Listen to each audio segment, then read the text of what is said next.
What's up, man? Or woman? It is Wednesday, January 9th, 2013, and most of the news I've read today is from WND. Um, I don't think I've read anything else, but I have some stuff from like Politico and other sources here, but yeah, I'm gonna read this one. It's a WND exclusive. Ted Nugent unloads. Gun owners the next Rosa Parks. Isn't that an exciting little message for you right there? What did Rosa Parks do? She didn't want to give up her seat on the bus, demonstrating what? Rocker warns we will sit down on the front seat of the bus. And that's saying that pretty much it's not even that Ted Nugent is saying that. That's just a basic fact of what the American culture is going to do, and that's not lay down and take it. While you got Bloomberg, amongst other traitorous or red coat types that are calling for the guns. It's very, very touchy, man. You don't call for guns, my friend. You don't call for guns unless you're expecting people to get a little, you know, heated up. This article is by Michael Thompson. There will come a time when the gun owners of America, the law-abiding gun owners of America, will be the Rosa Parks, and we will sit down on the front seat of the bus. Case closed. This was the response of Ted Nugent, rock legend and longtime defender of the Second Amendment, when asked what he would do. When asked what he would do should the government decide to go forward with any of the many firearms confiscation plans now being developed. In an exclusive interview with WND Nugent, who said at the National Rifle Association convention last year that if Barack Obama becomes the president in November again, I will be either dead or in jail by this time next year. Unloaded on the recent news that Obama is considering an executive order to deal with guns. The Weekly Standard reported that Vice President Joe Biden revealed that President Barack Obama might use an executive order to deal with guns. The president is going to act, said Biden, giving some comments to the press before a meeting with victims of gun violence. There are executive orders. There's executive action that can be taken.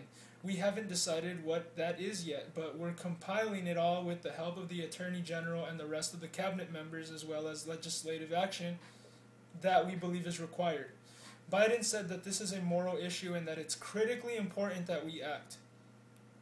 If it comes to the actual implementation of an actual confiscatory directive from our president, then I do believe that the heroes of the law enforcement will defy this order.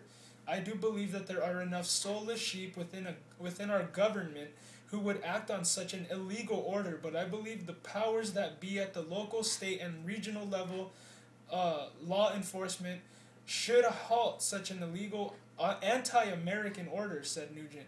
Nugent continued, you are talking to a guy who talks to more gun owners in more heated and concerned conversations than anyone who lives.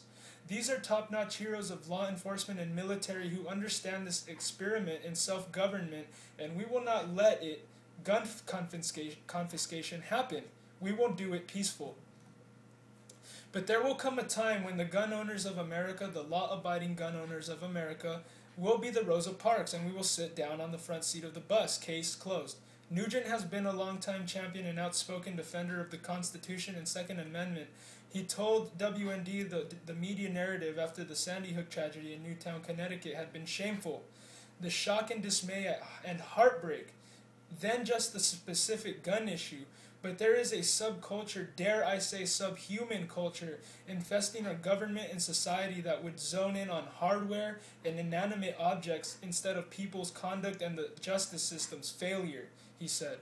He hammered the Obama administration for going after the constitutional right to bear arms. As he said, the media and the government is hell-bent on convincing that water is dry, and we should all reconsider our conclusions about the dampness of H2O. These people are out of their cotton-picking minds, and they scare Americans who are committed to logic, truth, and common sense, and real solutions instead of the insanity that I witness from our government and media.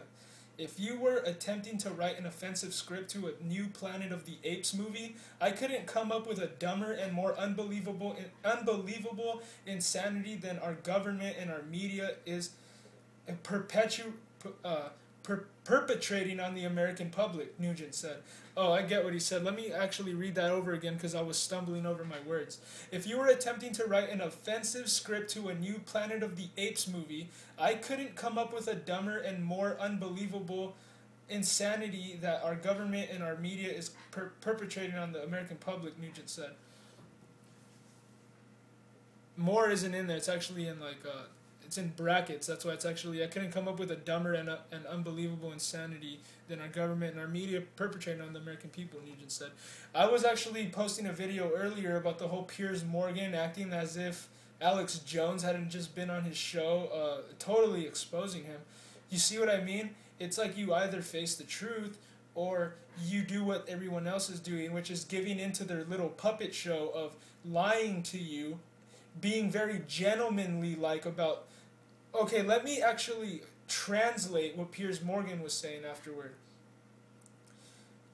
Because it sounds like a bunch of nice stuff. It's coming out from an English accent, and it's coming off all like, gracious and all, majestic and blah, But what he's really saying to you is, I can't wait till you give in your guns and we put you in detention centers where we re-educate you, which is translated into murder you, and throw you in a pit or a coffin that's made out of plastic into a hole in the giant middle of nowhere. I mean, I think Ted Nugent speaks for all of us here, and I couldn't say it better than myself about any of this.